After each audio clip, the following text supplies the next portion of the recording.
سن 5 ہجری قریش اور یہود کے متفقہ سازشیں اور غزوہ احزاب۔ قریش اور یہود کا اتفاق۔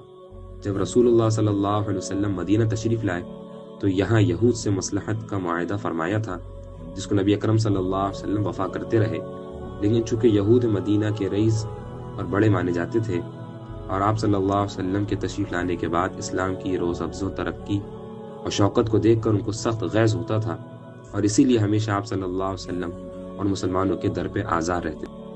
غزوہ بدر میں جب مسلمانوں کو حیرت انگیز فتح ہوئی تو یہود کے غیظ و غضب کی انتہا نہ رہی، اور بالآخر انہوں نے اعلانیہ عہد شکنی شروع کر دی۔ ان کے قبیلہ قینقاع نے اعلان جنگ کیا۔ یہ دیکھ کر رسول صلی اللہ علیہ وسلم نے جنگ کی تیاری شروع کی۔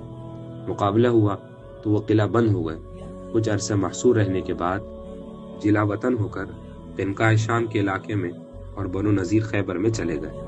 ادھر قریش مکہ پہلے سے یہاں یہود اور منافقین کو خطوط لکھ کر نہ صرف مخالفت پر اکسا رہے تھے، بلکہ یہ دھمکی بھی ساتھ تھی کہ اگر تم محمد صلی اللہ علیہ وسلم کو وہاں سے نکال نہ دو گے تو ہم سب تمہارے ساتھ جنگ بھی کریں گے۔ اس وقت یہ اسباب باہمی ربط و اتحاد کا بہانہ بن گئے۔ اب قریش مکہ، یہود مدینہ اور منافقین سب کی مجموعی طاقت اسلام کے خلاف کھڑی ہو گئی۔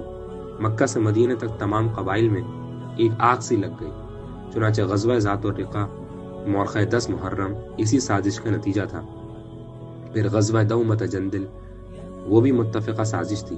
یہ سازشیں ایک عرصے تک اسی طرح مختلف صورتوں میں ظاہر ہو کر ترقی کرتی رہیں۔